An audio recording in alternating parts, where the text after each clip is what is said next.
میں بیماری پریشانی سے متعلق پیش کر رہا تھا. 2 جملے سن لیجیے اس سے پہلے کہ میں مصائب پہ آؤں.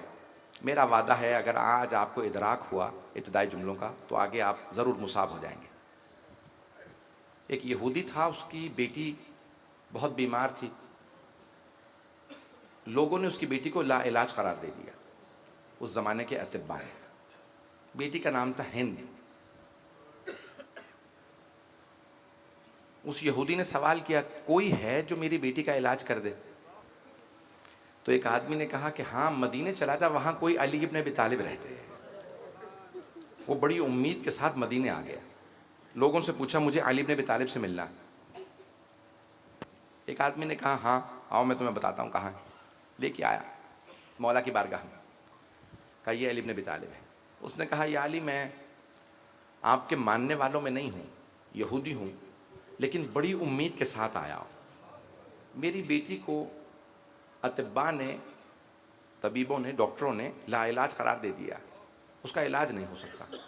مجھے لوگوں نے آپ سے بڑی امید دلائی ہے, کیا میری بیٹی کا علاج ہو سکتا ہے؟ مولا نے اسے دیکھا اور ایک مرتبہ مسکرا کے اپنے خادم سے کہا جا کے میرے بیٹے حسین کو بلا لا.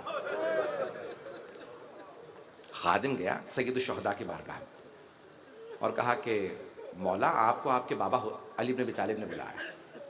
مولا حسین فوراً آیا, کہا جی بابا جان آپ نے بلایا؟ ہاں بیٹا. خادم سے کہا جاؤ جا کے پانی کا ایک ظرف لے آ. ایک ظرف میں پانی لے آؤ. وہ برتن میں پانی لے آیا. جیسے پانی لایا تو امیر المومنین نے امام حسین علیہ السلام سے کہا بیٹا اس پانی کو مس کر دیں. سید الشہداء نے پانی کو ہاتھ لگایا. جیسے ہی ہاتھ لگایا تو جناب امیر نے اس یہودی سے کہا اپنی بیٹی کے سر پہ یہ پانی ڈال دینا.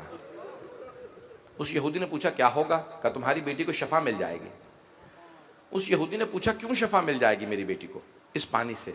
مولا نے کہا کیونکہ میرے حسین نے مس کر دیا. اگر حسین مس کر دیں تو پھر پانی شفا بن جاتا. وہ پانی لے گیا, اس نے اپنی بیٹی کے سر پہ پانی ڈالا, واقعاً بیٹی شفا یاب ہو گئی. بیٹی نے پوچھا بابا یہ پانی کیسا پانی تھا؟ اس یہودی نے کہا بیٹی مدینے میں کوئی حسین رہتا ہے, یہ پانی انہوں نے مس کیا تھا اس لیے آپ کو شفا مل گئی. اس بچی نے کہا بابا مجھے ایک مرتبہ حسین ابن علی سے ملوا دیں, اس حسین سے ملائیں جن سے یہ پانی مس ہوا تھا. اس یہودی نے کہا میرے ساتھ چلو. مدینے لے کے آیا. جب مدینے پہنچے تو مولا حسین کی زیارت کرائے. کہا یہ وہ حسین ہے جس کے ہاتھ سے مس ہوا پانی آپ کی شفا کا سبب بنا. اس بچی نے, اس خاتون لڑکی نے فوراً جناب سید الشہداء کو دیکھا. دیکھنے کے بعد کہا میں آپ پہ ایمان لے آئی, انی مؤمنۃ بک, میں آپ پہ ایمان لے آئی, میں یقین رکھتی ہوں کہ آپ حجت خدا, آپ کا مقام اللہ نے آپ کو یہ مقام دیا. مولا نے کہا اگر تو مجھ پہ ایمان لے آئی ہے تو جا میری بہنوں سے کچھ سیکھ لے.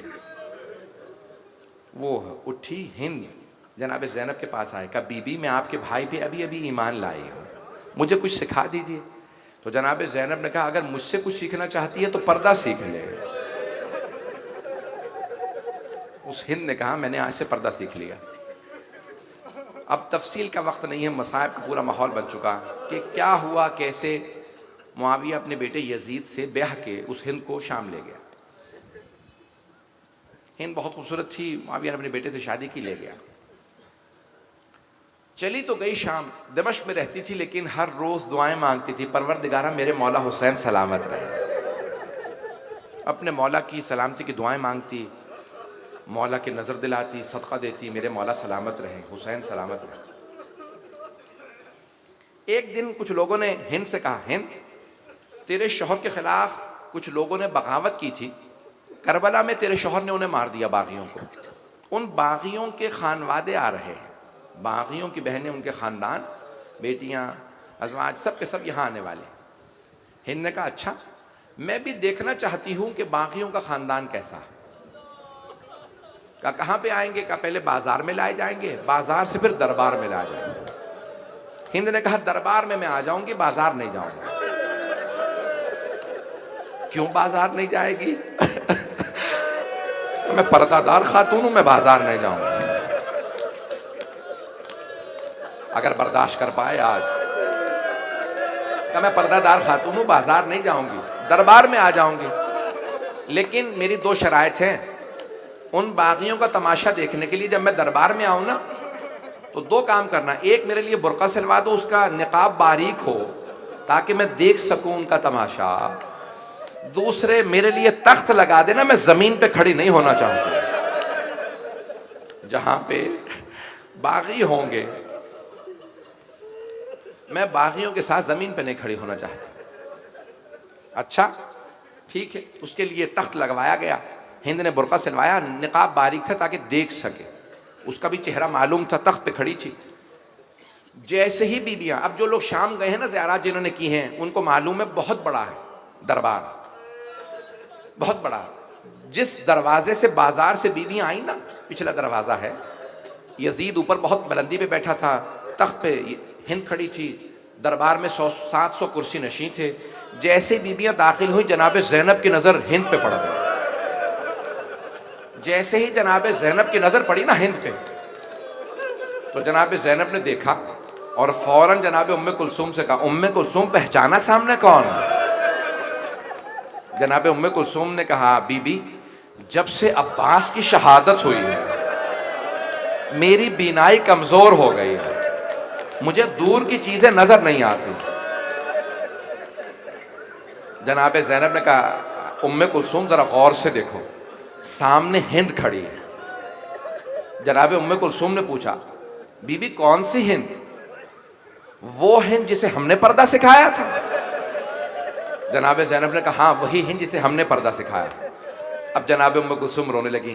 کہا، بی بی جسے ہم نے پردہ سکھایا تھا وہ تو پردے میں ہے، لیکن ہمارے سروں پہ چادریں نہیں ہیں. اجرکم اللہ. بھئی ریاض القدس میں روایت ہے، سوگنامہ محمد میں ہے، بہت سی کتابوں میں ہے. اگر برداشت کر پائیں تو میں پڑھوں. اب جانتے ہیں کیا کیا؟ آپ جانتے ہیں نا، جب انسان پریشان ہوتا ہے تو کوشش کرتا ہے کوئی اپنا جاننے والا نہ مل جائے. اگر انسان کو کوئی جاننے والا مل جائے تو زیادہ شرمندگی ہوتی ہے، ارے اس حالت میں یہ بھی مل گیا. اب بیویوں نے کیا کیا، کہیں ہند کا سامنا نہ ہو جائے. اب سر جھکا کے بیویاں گزر رہی ہیں، ہند کے سامنے سے سر جھکا کے گزر رہی ہیں. جیسے ہی سر جھکا کے گزر رہی تھی نا، ہند کے تخت کے سامنے جیسے پہنچی، ہند نے روکا اور روک کے سوال کیا جناب زینب سے، کیونکہ سب سے آگے جناب زینب تھی. سوال کیا، من ای بلاد انتم، آپ لوگ کون سے شہر کے رہنے والے ہیں؟ روایت کے الفاظ ہیں، جناب زینب نے سر نہیں اٹھایا، سر جھکائے جھکائے کہا، نحن من بلاد المدینہ، ہم لوگ مدینے شہر کے رہنے والے ہیں. روایت کے الفاظ ہیں، فوراً ہند تخت سے اتری، زمین پہ آ گئے.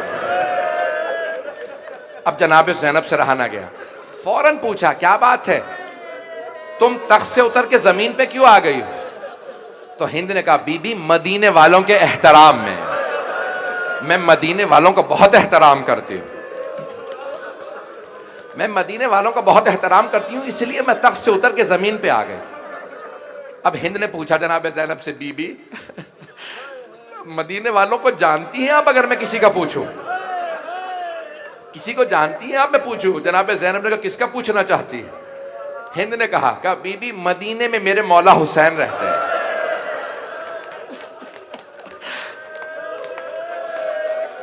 جیسے ہی جناب زینب نے نام سنا نا امام حسین کا، کہ میرے مولا حسین رہتے ہیں، جناب زینب کے آنسو بہنے لگے. بی بی کے آنسو بہ رہے تھے لیکن بی بی نے سر نہیں اٹھایا، سر جھکائے جھکائے کہا، اور کس کا پوچھنا چاہتی ہے؟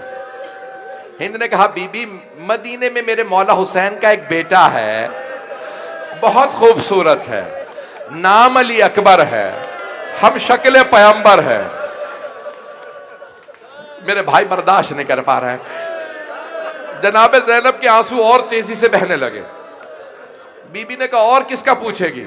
کہا، بی بی میرے مولا کا ایک اور بیٹا، نام سجاد ہے، عبادت کا پیکر ہے، بہت وجیح ہے، بہت جلال والا ہے. ایک مرتبہ جناب زینب نے کہا، اور کس کا پوچھنا چاہتی ہے؟ ہند نے کہا، بی بی میرے مولا کا ایک بھائی ہے، نام عباس ہے، غیرت کا پیکر ہے، بہت خوبصورت ہے. جناب زینب اب تک تو سن رہی تھی، آنسو بہ رہے تھے. اب جناب زینب سے رہا نہ گیا. ایک مرتبہ کا ہند کیا اپنے مولا کی بہنوں کا نہیں پوچھے گی؟ میری طرف دیکھیے گا سارے. جیسے ہی جناب زینب نے کہا نا ہند کیا اپنے مولا کی بہنوں کا نہیں پوچھے گی، ہند نے کہا خبردار بی بی ان کے نام نہ لینا، وہ علی کی بیٹیاں، وہ نبی کی نواسیاں، خبردار بی بی ان کے نام نہ لینا، یہ شرابی کا دربار ہے. ان کی ماں کا جنازہ رات میں اٹھا تھا.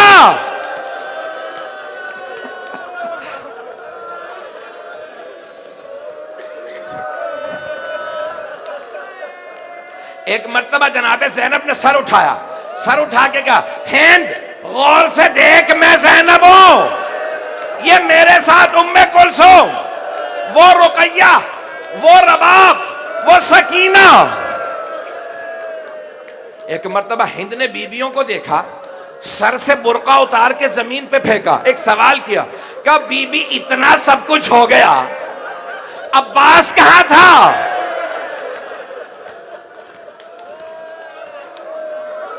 جناب زینب نے کہا ہند ذرا غور سے دیکھ، وہ جو سامنے سر رکھے ہیں نا، پہلا سر حسین کا، اس کے ساتھ سر علی اکبر کا، وہ ساتھ میں سر عباس کا، وہ جو زمین پہ قیدی بیٹھا ہے نا وہ سید سجاد ہے، وہ بچہ محمد باقر ہے. ہند دوڑتی ہوئی مجمع عام میں آ گئی اور ایک مرتبہ کہا یزید یہ تو نے کیا کیا؟ یہ نبی کی نواسیاں، یہ علی کی بیٹیاں تو مجمع عام میں لے آیا؟ یزید ایک مرتبہ اٹھا اپنے تخت سے، اپنی عبا اتاری ہند کے سر پہ رکھی اور ایک مرتبہ کہ ہند دیکھتی نہیں نامحرموں کا مجمع، بغیر چادر کے نامحرموں میں آ گئی. ہند نے چادر اتار کے زمین پہ پھینکی، کہو یزید جنہوں نے ہمیں پردہ سکھایا ان علی کی بیٹیوں کو تو مجمع عام میں لے آیا.